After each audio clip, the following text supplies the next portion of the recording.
Gloire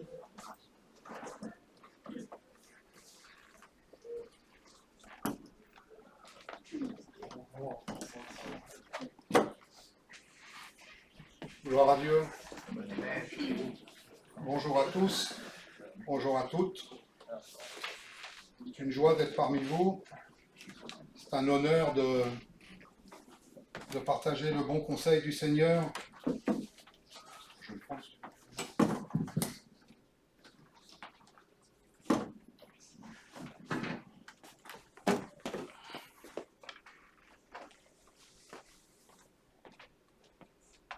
Bien, vous n'êtes pas trop pressé, hein? On en a jusqu'à 14 heures, on m'a dit.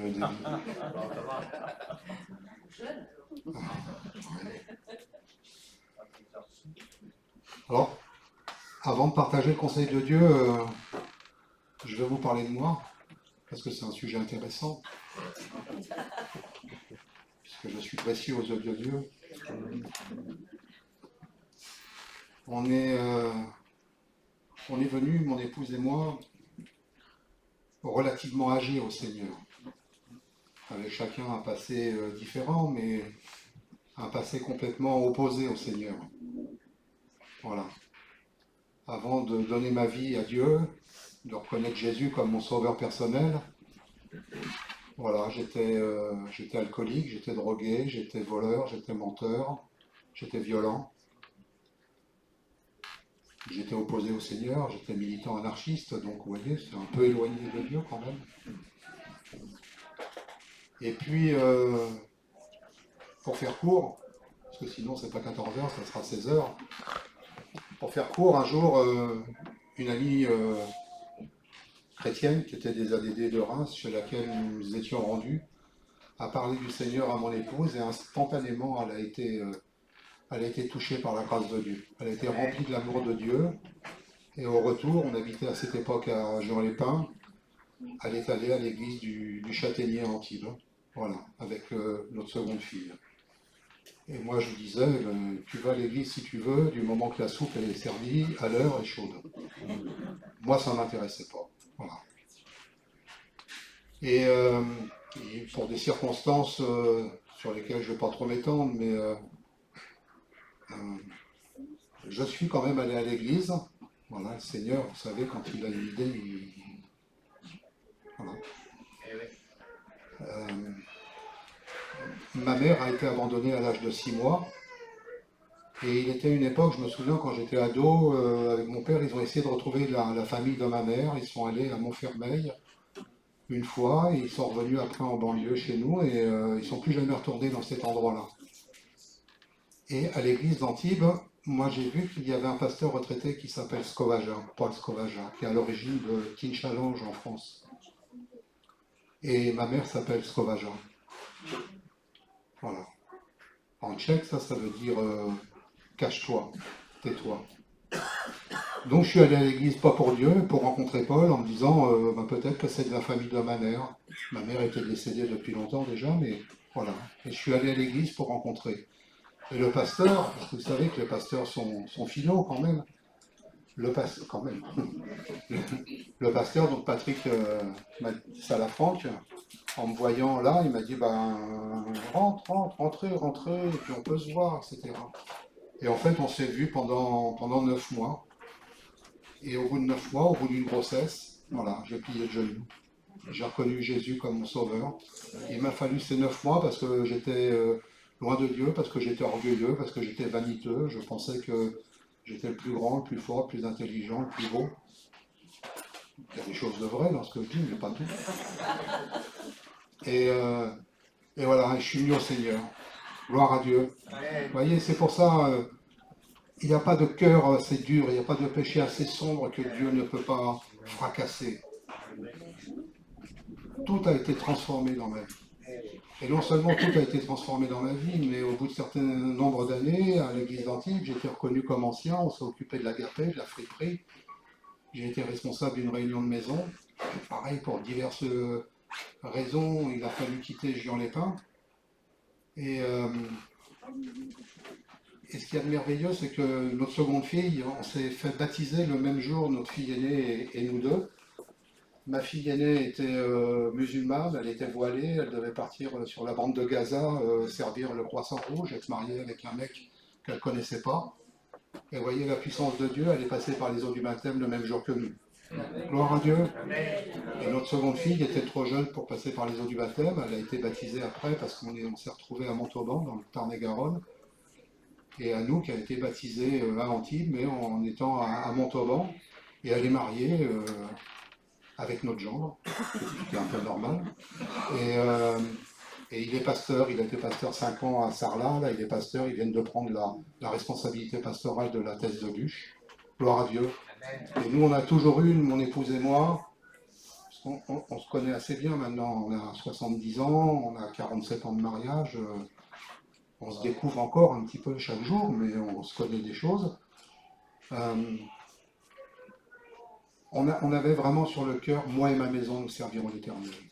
Et gloire à Dieu, parce que ma fille aînée, qui est passée par les eaux du baptême, après être baptisée, elle est partie à Jérusalem pour des études bibliques. Voilà. Elle est passée vraiment de l'islam salafiste à la gloire de Dieu. Voyez, ne désespérez jamais. Gardez toujours sur votre cœur la prière pour les vôtres qui ne sont pas convertis. Amen. Dieu a un plan magnifique pour les familles. Alléluia. Le diable en ce moment s'attaque aux familles. Ça n'a rien à voir avec ce que je voulais dire. Le diable attaque les familles, vraiment. Ce fondement, parce que Dieu a créé la famille. Dieu a créé l'homme et la femme. Et cette famille, elle est attaquée, mais... Et le diable n'a plus grand-chose à faire. Hein. Les gens se précipitent dans ses bras. Donc restez confiants, gardez dans la prière, pour vous, pour les vôtres. Alléluia. Voilà un petit séminaire, donc on pourra partir à 12h30. On va lire dans la parole de Dieu, le psaume 107, on va lire du verset 19 au verset 30. Il est question de la grâce pour les racheter. Et 19-30, il est écrit, dans leur détresse, ils crièrent à l'Éternel, il les délivra de leurs angoisses. Il envoya sa parole et les guérit, et il les fit échapper de la fosse. Qu'ils louent l'Éternel pour sa bonté, pour ses merveilles en faveur des fils de l'homme. Qu'ils offrent des sacrifices d'action de grâce, et qu'ils publient ses œuvres avec des cris de joie. Ceux qui étaient descendus dans la mer, dans les navires, sur la mer, dans les navires, et qui travaillaient sur de grandes eaux, ceux-là virent les œuvres de l'Éternel et ses merveilles au milieu de l'abîme. Il dit, et il fit souffler la tempête, qui souleva les flots de la mer. Ils montèrent vers les cieux, ils descendaient dans l'abîme. Leur âme était éperdue en face du danger. Saisis de vertige, ils chancelaient comme un homme ivre, et toute leur habileté était anéantie. Dans leur détresse, ils crièrent à l'Éternel et il les délivra de leurs angoisses. Il arrêta la tempête, ramena le calme, et les ondes se turent. Ils se réjouirent de ce qu'elle s'était apaisée, et l'Éternel les conduisit au port désiré. Amen. Voilà. Tout comme l'Éternel nous a conduits au port de la Nouvelle. Et ça, c'est simplement pour vous dire que l'Église, c'est important. L'Église est importante. C'est vraiment important, une Église locale. L'Église, c'est une occasion favorable quand on veut trouver le chemin que le Seigneur veut qu'on emprunte. C'est une opportunité. Le port, opportunité. L'opportunité, ça vient d'opportun, ça veut dire qu'il conduit au port. Et là, ce matin, il y a des âmes qui sont conduites au port à la Nouvelle. Voilà, c'est le Seigneur qui fait ces choses-là.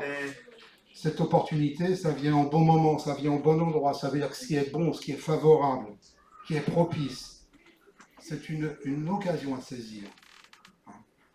Le miracle passe, saisis-le. Alléluia. On va partager simplement ce matin quatre images pour montrer que l'Église, c'est vraiment une opportunité, un moment à saisir pour l'éternité. Premièrement, l'Église, c'est une maternité. Ce n'est qu'une image, je ne dis pas cela au sens propre du terme, mais l'Église est comme une maternité. C'est-à-dire que c'est un lieu d'enfantement, c'est un lieu de nouvelle naissance. Alléluia.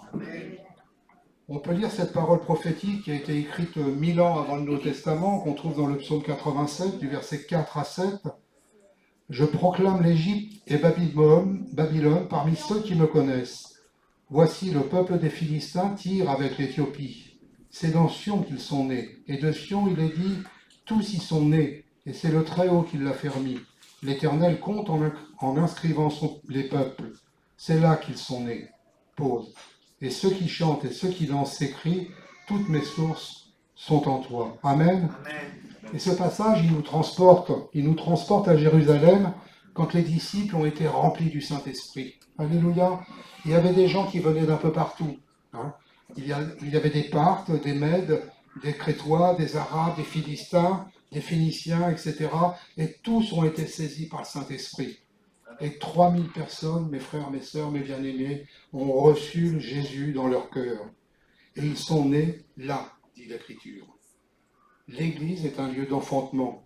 Vous savez, il y a des accouchements faciles et puis des accouchements qui sont plus difficiles, plus douloureux.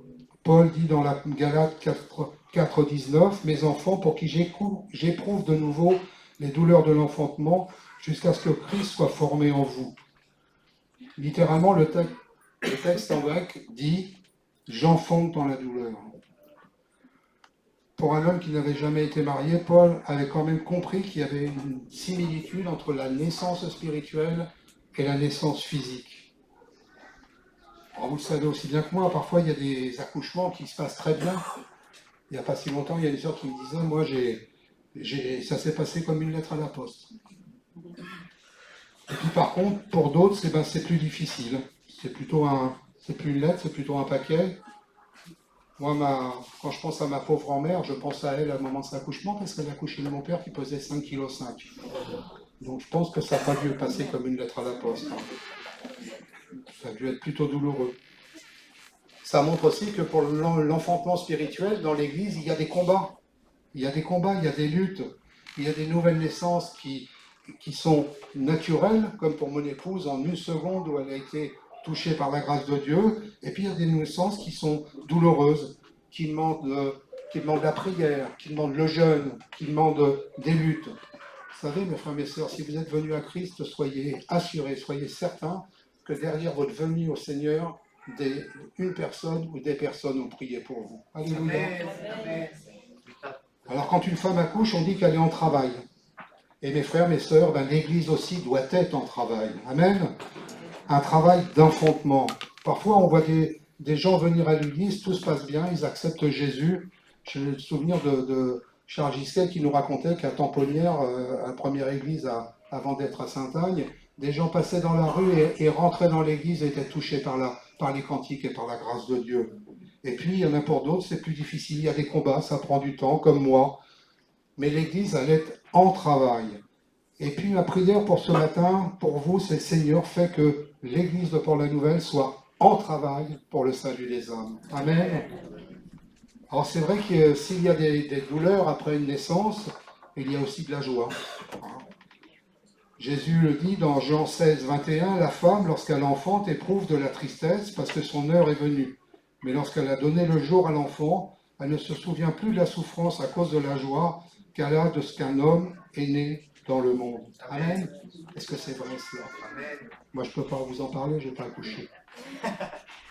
Mais puis je sais que l'homme est vraiment très résistant à la douleur. Hein. Vous avez remarqué? L'homme est vraiment très résistant à la douleur de sa femme. Oui. C'est incroyable. Mais quelle joie il y a quand un homme ou une femme passe de la mort à la vie. Alléluia. Même si c'est difficile. Combien on voudrait prier pour qu'il y ait des âmes plus nombreuses encore, qu'il y ait une multitude d'âmes qui viennent dans ce lieu pour s'offrir à Jésus-Christ. Qu'il y ait des baptêmes, qu'il y ait des services de baptême tous les mois, toutes les semaines, pourquoi pas. Dieu veut que tous soient sauvés, mes frères, mes sœurs. Alors si l'Église est une maternité, eh bien l'Église a besoin de sages-femmes, de sages hommes. Hein. Elle a besoin de nourrices. Paul dit dans 1 Thessaloniciens 2, versets 7 et 8, « Mais nous avons été pleins de douceur au milieu de vous, de même qu'une nourrice prend un tendre soin de ses enfants. Nous aurions voulu, dans notre vive affection pour vous, non seulement vous donner l'évangile de Dieu, mais encore nos propres vies, tant vous nous étiez devenus chers. » Amen. Alors que le Seigneur vraiment nous donne, que le Seigneur vous donne un cœur de nourrice. Seigneur, fais lever des nourrices dans cet endroit. Amen. Et puis l'Église, c'est aussi une école de vie. Hein. Le dernier ordre que Jésus, vous le savez, a donné à ses disciples, on le trouve dans Matthieu 28, 20, c'est enseignez-leur à observer tout ce que je vous ai prescrit. C'est une école. L'Église est une école où on apprend. C'est un lieu d'apprentissage, d'enseignement. Et mes frères, mes sœurs, je ne sais pas si vous avez remarqué, mais dans une église, nous avons les meilleurs professeurs. Et quand je dis ça, je ne parle pas des pasteurs, je ne parle pas des vies pour cette église. Moi, je sais que j'ai Dieu le Père. Alléluia. Amen. Paul dit dans 1 Thessaloniciens 4, 9, pour ce qui est de l'amour fraternel, vous n'avez pas besoin qu'on vous en écrive, car vous avez vous-même appris de Dieu à vous aimer les uns les autres. Vous avez appris vous-même. On apprend de Dieu. Voilà un des meilleurs professeurs pour notre vie chrétienne, pour notre piété. L'Église, c'est un lieu où on apprend de Dieu. Mais qu'est-ce que Dieu nous apprend? En premier, il nous apprend à nous aimer les uns les autres. Amen. Comme le disait le frère avant les chants, parfois c'est difficile d'aimer celui qui n'est pas aimable. Mais ça, c'est Dieu qui nous apprend ces choses-là. Deuxième professeur que moi j'ai, c'est Jésus. J'espère que vous avez les mêmes professeurs. Hein. Jésus dira dans Matthieu 11, verset 29, « Prenez mon joug sur vous et recevez mes instructions, car je suis doux et humble de cœur, et vous trouverez du repos pour vos âmes. » Littéralement, Jésus dit, « Apprenez de moi, apprenez de moi. » Il faut venir au pied de Jésus, il faut ouvrir ses oreilles spirituelles, son cœur, pour apprendre de Jésus. Et puis il y a le Saint-Esprit, bien évidemment. Jésus dira dans Jean 14, 26, « Mais le Consolateur, l'Esprit Saint, que le Père enverra en mon nom, vous enseignera toutes choses et vous rappellera tout ce que je vous ai dit. » Le Saint-Esprit est là pour nous enseigner toutes choses, mes frères, mes sœurs. Toutes choses, vous vous rendez compte? Alors c'est vrai que nous ne savons pas tout, mais que nous serons vraiment super intelligents lorsque nous serons avec le Seigneur pour l'éternité. Mais voilà les meilleurs professeurs. Et puis il y a d'autres professeurs dans l'Église. Hein. Il n'y a pas que Dieu, Jésus et le Saint-Esprit. Quand on prend la parole de Dieu, ben mes frères, mes sœurs, il y a Paul, il y a Pierre, il y a Jean, il y a Matthieu, il y a Luc, il y a Moïse, il y a Isaïe, il y a Noé, etc. Et tout cela, tous ces hommes-là ont été des professeurs pour ma vie. Je pense que ce sont des professeurs pour votre vie aussi. Quand je suis venu à Dieu, je me souviens des premières réunions, je ne comprenais rien. Je savais que Jésus m'avait sauvé, qu'il était mort sur une croix, qu'il avait donné sa vie, mais je ne comprenais rien. Il y avait des prédications, c'était, voilà, on aurait pu me dire une recette de cuisine, c'était pareil. Je ne comprenais rien. Mais venant peut-être à Dieu assez tardivement, eh bien, on a eu soif, on a eu faim de Dieu. Et à Antibes, à cette époque-là, eh bien, il y avait des réunions le lundi, le mardi, le mercredi, le jeudi, le vendredi et le dimanche. Et le samedi, il n'y avait rien, on s'embêtait, on allait faire le ménage comme ça, à l'église. Mais sinon, il suffisait, c'était un lieu extraordinaire. On ouvrait la bouche, on était nourri par les meilleurs professeurs qui soient. Et j'ai aussi appris des choses, hein, à l'école, au lycée, à l'université, qui m'ont servi dans la vie. Et Dieu m'a fait suivre ce parcours dont je vous parlais un tout petit peu tout à l'heure, pour me donner des armes pour affronter après certaines choses. J'ai appris des choses importantes dans ces lieux de scolarité. Jamais, autant que je me souvienne, même si je critiquais ce monde éducatif, j'ai traîné les pieds pour aller à l'école.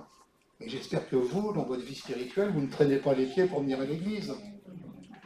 Eh bien, personne n'a levé la main. Des fois, on peut aller à l'école sans plaisir, je le reconnais. Mais quand on vient dans la maison de Dieu, on a toujours un cœur joyeux. Alléluia. Et puis, prions pour que Dieu nous donne un cœur de disciple, mes frères et mes sœurs. Ésaïe 50, verset 4, la femme va être classée parce que c'est pratiquement un verset que je cite dans chacune des prédications. Le Seigneur l'Éternel m'a donné une langue exercée pour que je sache soutenir par la parole celui qui est abattu. Il éveille chaque matin, il éveille mon oreille pour que j'écoute comme écoutent les disciples. Amen. Ça, c'est vraiment un verset qu'il faut graver sur votre cœur. Et que cette année, je puisse être encore enseigné, mes frères et mes sœurs, que vous puissiez être enseignés, que nous puissions progresser avec le Seigneur. On en a la possibilité. Comme on l'a énoncé juste avant, on a les meilleurs professeurs pour cela. Alléluia. Et si l'Église est une école, elle a besoin d'enseignants. Et je rends grâce à Dieu pour les frères qui, semaine après semaine, enseignent, prêchent, font des entretiens, etc., communiquent l'Évangile, enseignent la parole de Dieu, prêchent la parole de Dieu dans les réunions d'église, dans les réunions de maison, à l'extérieur, dans l'évangélisation. L'Église, c'est vraiment une opportunité d'apprentissage, de réalisation. Parce que ce qu'on apprend dans l'Église, dans la vie chrétienne, eh bien, mes frères, mes sœurs, il n'y a qu'une chose à faire, c'est de le mettre en pratique à l'extérieur. Amen. Aimez-vous les uns les autres, certes, dans l'Église, mais aimez aussi celui qui vous est. Bénissez celui qui vous maudit. Alléluia. Surmontez le mal par le bien, nous dit la parole. Alors l'Église, c'est une maternité, c'est une école, et puis c'est aussi un hôpital. Vous savez, l'Église, c'est un lieu d'accueil pour les malades. Alors, il ne s'agit pas de se substituer au monde médical, aux médecins, ni à l'hôpital, mais l'Église, c'est un lieu pour accueillir ceux qui ont été blessés par la vie. Alors moi, je ne connais pas vos vies, mais je sais que jusqu'au moment où je suis venu au Seigneur, dans mon enfance, dans mon adolescence, j'ai été blessé par la vie. J'ai des choses qui m'ont marqué comme ça. Alors on ne va pas parler de névrose, etc., mais c'est des événements dans une vie qui font que notre construction humaine, elle est vacillante, elle est défaillante. Eh bien, l'Église, elle est là parce que dans l'Église, il y a cette notion d'hospitalité. Vous savez, c'est le christianisme qui a inventé l'hôpital. C'était pour accueillir d'une manière hospitalière les malades. Les ordres religieux hospitaliers ont été appelés comme ça, hospice, hôpital, parce que c'était des lieux où on exerçait l'hospitalité. Alors, aujourd'hui, les hôpitaux sont devenus laïques, merci Seigneur, mais c'est vraiment la chrétienté qui a initié cette notion d'hospitalité, d'hôpital. Jacques 5,16 dit « Confessez donc vos péchés les uns aux autres et priez les uns pour les autres, afin que vous soyez guéris. » Amen. La prière fervente du juste a une grande efficace. Amen. Voilà pour être guéri. Mes frères, mes sœurs, quand je suis venu au Seigneur, j'ai été guéri. J'ai été guéri de mes blessures. Pour dévoiler quelque chose, je vais vous dire, mon épouse a fait 11 ans d'analyse. Voilà. 11 ans d'analyse, avec un psychanalyste, avec un beau divan, etc. Ça lui a permis de vivre, de surmonter une désespérance. Mais quand elle est venue au Seigneur, elle a reconnu que le plus grand des psychanalystes, c'est Dieu. Alléluia. Et après, elle était complètement délivrée. Complètement délivrée, mes frères et sœurs. Pas marchant avec des béquilles, mais courant. Alléluia. Vous savez, souvenez-vous de la parole du bon samaritain, Luc 10, 33, 34. Mais un samaritain qui voyageait, étant venu là, fut ému de compassion lorsqu'il le vit, s'approcha et banda ses plaies en y versant de l'huile et du vin. Puis il le mit sur sa propre monture, le conduisit à une hôtellerie et prit soin de lui. Il s'approcha, banda ses plaies. Mes frères, mes sœurs, le rôle de l'Église, c'est d'accueillir et d'aimer tous ceux qui sont blessés par la vie, tous ceux qui sont meurtris par des circonstances dramatiques, malheureuses, de prier pour leur guérison, leur relèvement. Alléluia. Moi, j'ai le souvenir de cet exemple de l'église de Besançon, je crois, dans le Doubs, où un jour sont arrivés quatre hippies. Je peux en parler parce que j'étais pas mal hippie. Enfin, c'est une autre vie. Mais les quatre qui sont rentrés avaient les cheveux longs, avaient des chiens, sentaient le shit à 100 mètres, etc. Et dans l'église, il y a des frères et des sœurs qui sont allés voir le pasteur en disant « il faut les mettre dehors. Si vous ne les mettez pas dehors, nous on part. » Et le pasteur n'a pas voulu les mettre dehors. Et des gens sont partis, les gens ont quitté l'église. Mais de ces quatre personnes qui sont rentrées là, je ne sais plus si c'est trois ou les quatre sont devenus pasteurs. Alléluia, aux assemblées de Dieu. Dont Bergamini, qui était quand même quelqu'un d'intéressant à connaître et à côtoyer. Voyez, accueillez, voilà. Allez vers les perdus. Nous on a une tendance, moi j'aime bien j'aime bien les marginaux, voilà. J'aime bien les clochards, j'aime bien les drogués, j'aime bien les alcooliques, j'aime bien les taulards. Parce que pendant 20 ans, j'ai été éducateur à la protection judiciaire de la jeunesse pour s'occuper de la protection de l'enfance et de l'enfance délinquante. Et voilà. Et moi, j'allais en prison toutes les semaines pour voir ces gens-là. Moi, ce que j'avais, c'est que je rentrais en prison, mais je savais que 2 heures après, j'en ressortais. Tandis que les autres, ils restaient pour des années. Mais j'aime les taulards, j'aime les toxicos. Voilà. Bon, j'aime bien les milliardaires aussi, remarquez. Hein. S'il y en a qui veulent venir dans l'église, donner l'offrande, moi, je ne suis pas contre. Mais les marginaux. Le Seigneur a dit, je ne suis pas venu pour les bien portants, je suis venu pour les malades. Alléluia. L'hospitalité. Moi, je me souviens justement, c'est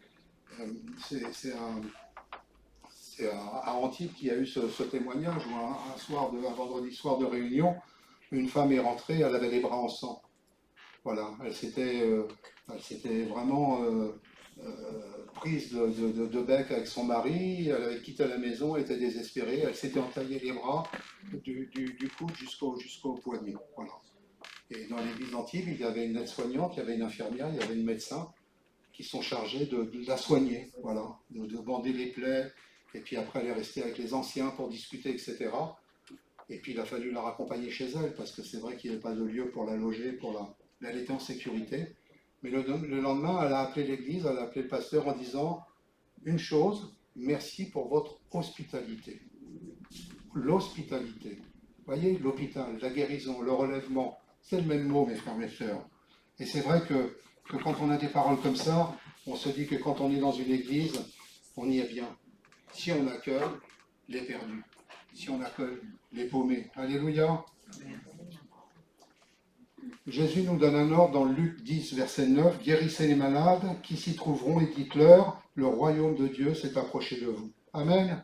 Guérir les malades, mes frères, mes sœurs, c'est aussi notre responsabilité. Moi, j'ai été interpellé par le mot guérir, hein, parce que ce mot, ça a donné, en français, ça a donné thérapeute. Ça veut dire littéralement soigner, prendre soin. Hein, servir, être serviteur, soigner. Voilà ce que ça veut dire. Bien évidemment, lorsqu'un frère, lorsqu'un pasteur prie pour quelqu'un qui est malade, qu'il y a une guérison, c'est pas le pasteur, c'est pas le frère qui a guéri. Hein, c'est le Seigneur qui guérit. Amen. Un médecin avait marqué dans l'Est de la France, « Moi je soigne, mais Dieu guérit. » Alléluia. Mais voilà, le grand soignant, le grand médecin, c'est le Seigneur Jésus. Mais il fait de nous des aides-soignants. Voilà, moi je veux être au service, que le Seigneur m'utilise pour. Hein. Et je veux dire, si l'Église doit devenir un lieu d'hospitalité pour guérir ses perdus, eh bien mes frères, mes sœurs, il faut que des aides-soignants se lèvent. Alléluia. Vous êtes des aides-soignants en puissance. Levez-vous pour aller vers eux. Et puis c'est bien d'accueillir l'Église, mais c'est aussi bien d'aller à l'extérieur. Ça, c'est un peu autre chose. Dieu nous donne un cœur hospitalier, un cœur comme le sien. Matthieu 9, 36, voyant la foule, il fut ému de compassion pour elle, parce qu'elle était languissante et abattue, comme des brebis qui n'ont point de berger. Mes frères, mes sœurs, accueillez les perdus. Accueillez les perdus. Bien évidemment, dans l'Église, j'allais dire, on est entre nous, on est bien. Mais il y a tellement d'âmes perdues à l'extérieur. Alors l'Église, c'est une maternité, c'est un hôpital, c'est une école, mais c'est aussi une famille. Et moi, je suis content parce que quand on prie avant la prédication, souvent on parle de la communion fraternelle, de la famille de Dieu. Et moi, je disais, parce que je prêchais à Sec le dimanche dernier, je disais, je suis dans la joie d'aller à Port-la-Nouvelle dimanche prochain. Parce que je vais rencontrer ma famille, je vais rencontrer mes frères, mes sœurs. On ne s'est jamais vu, mais je vous aime. Et je pense que vous m'aimez. Et je vous aime. C'est la famille de Dieu. Alléluia. On y est bien. Je suis bien. Je suis bien avec vous. Mais moi, je pense souvent, vous savez, à ma mère qui a été abandonnée à l'âge de 6 mois et à ce psaume 68,7 qui dit « Dieu donne une famille à ceux qui sont abandonnés ». Alors peut-être que parmi vous aussi, il y a des gens qui ont été abandonnés par leur père ou par leur mère. Mais on sait que Dieu nous dit « Je ne vous abandonnerai jamais ». Votre père ou votre mère vous abandonnerait, moi je ne vous abandonnerai jamais. Alléluia. Et moi j'estime que j'étais abandonné par la procuration de ma mère. Mais j'ai retrouvé une église, j'ai retrouvé une famille, une grande famille. Et Jésus dit dans Marc 10, versets 28, 29 et 30, Pierre se mit à lui dire « Voici, nous avons tout quitté, nous t'avons suivi. » Jésus répondit « Je vous le dis en vérité, il n'est personne qui, ayant quitté à cause de moi et à cause de la bonne nouvelle sa maison, ou ses frères, ou ses sœurs, ou sa mère, ou son père, ou ses enfants, ou ses terres, ne reçoivent au centuple, présentement dans ce siècle-ci, des maisons, des frères, des sœurs, des mères, des enfants, des terres, avec des persécutions et dans les siècles à venir, la vie éternelle. Alléluia, gloire à Dieu. Amen. Moi, je rends grâce à Dieu d'avoir trouvé dans l'Église une famille, une grande famille. Et parce que la région Midi-Pyrénées m'avait confié la direction pastorale de l'église de Cahors. Au bout de 4 ans, je suis parti de Cahors sur la direction du Seigneur. Après, il y a eu un intérim d'une année sur l'église de Muret parce que le pasteur avait un grave problème cardiaque. Et après j'ai plus de direction d'église. Et puis je me sentais un petit peu en manque, je dois le dire, en manque de Dieu, peut-être en manque de Saint-Esprit. Et la région m'a demandé dans ce cas-là de tourner sur toutes les églises de Midi-Pyrénées. Et c'était vraiment, mon cœur était dans la joie d'être utile, en tant que serviteur inutile, mais d'être utile à l'œuvre de Dieu. Et comme ça, j'ai pu aller voilà, dans une dizaine d'églises qu'il y a sur la région Midi-Pyrénées, et puis de rencontrer ma famille. Alléluia, quelle grâce, quelle grâce. L'Éternel te recueille lorsque tu te sens abandonné. Et ce matin, un petit peu comme il était dit dans les dons, Dieu t'accueille comme un Père. Alléluia. Amen. Le Père Tout-Puissant. Vous savez, je me souviens parce qu'on est allé donc à l'enterrement de Philippe Quéré, le pasteur de Montauban avec David, et je me souviens d'une fois où Philippe racontait, il est allé chercher une de ses filles à l'école, et il y a un petit garçon qui est venu parler à sa fille et qui était en pleurs parce qu'il y avait des enfants déjà à l'époque qui le harcelaient, qui l'embêtaient, qui le désignaient comme mouton noir. Voilà. Et Philippe a dit, demain, je viens te chercher. Philippe, c'est un ancien militaire. Donc le lendemain, il est venu avec son uniforme, avec ses médailles, et puis il a attendu le petit garçon à la sortie de l'école, et puis il lui a pris la main. Et ben, depuis ce jour, plus personne n'a embêté le petit garçon. Parce qu'il y avait les militaires qui étaient là avec les médailles, qui représentaient l'autorité. Bien nous, mes frères, mes sœurs, alléluia, on a le meilleur des pères, le plus grand des protecteurs. Alléluia. Voilà, cette année, moi, je vous dis, c'est une année anniversaire parce que je vais fêter mes 70 ans, je vais fêter mes 20 ans de conversion. Alléluia. Plus? Je ne sais pas. Et souvent dans les églises, je me dis, mais je ne savais pas que j'avais autant de frères, autant de sœurs. Alléluia. Souvent, on s'appelle frères et sœurs. Souvent, quand on s'appelle frères et sœurs, c'est parce qu'on a oublié le prénom de l'autre. Alors on dit, ah oui, c'est énorme. Ah bonjour frère. Mais mes frères, mes sœurs, c'est bon de s'appeler frères et sœurs. C'est bon de s'appeler frères et sœurs. Quand on est frères et sœurs, on est unis dans la soumission à la volonté de Dieu. Matthieu 12, 50, car quiconque fait la volonté de mon Père qui est dans les cieux, celui-là est mon frère et ma sœur et ma mère, dit Jésus. Vous savez, une famille heureuse, c'est une famille où chacun a sa place. Alléluia. Et la prière, moi, ce matin, c'est que dans l'église de Port-la-Nouvelle, chacun trouve sa place. Alléluia. Personne n'est mis à part. Et puis on sait aussi par contre que dans les familles, en plus en tant qu'enfant de Dieu, on a une famille nombreuse. Dans les familles, des fois il y a des tensions. Des fois il y a des rancœurs, des fois il y a des choses qui ne vont pas. Mais nous, on sait qu'on a l'Esprit Saint, qu'on peut venir déposer ces choses-là au pied de la croix. Et dans ce cas-là, la famille reste unie, soumise à la volonté de Dieu.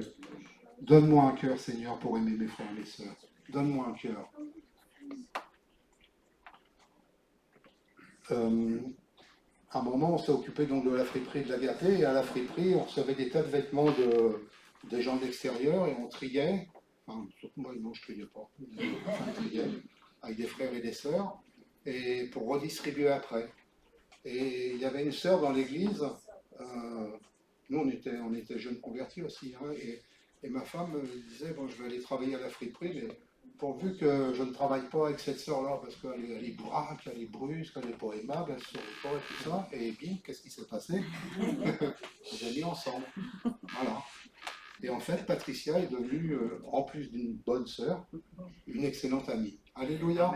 Voyez, aimez les frères et les sœurs avec ce cœur que le Seigneur nous donne.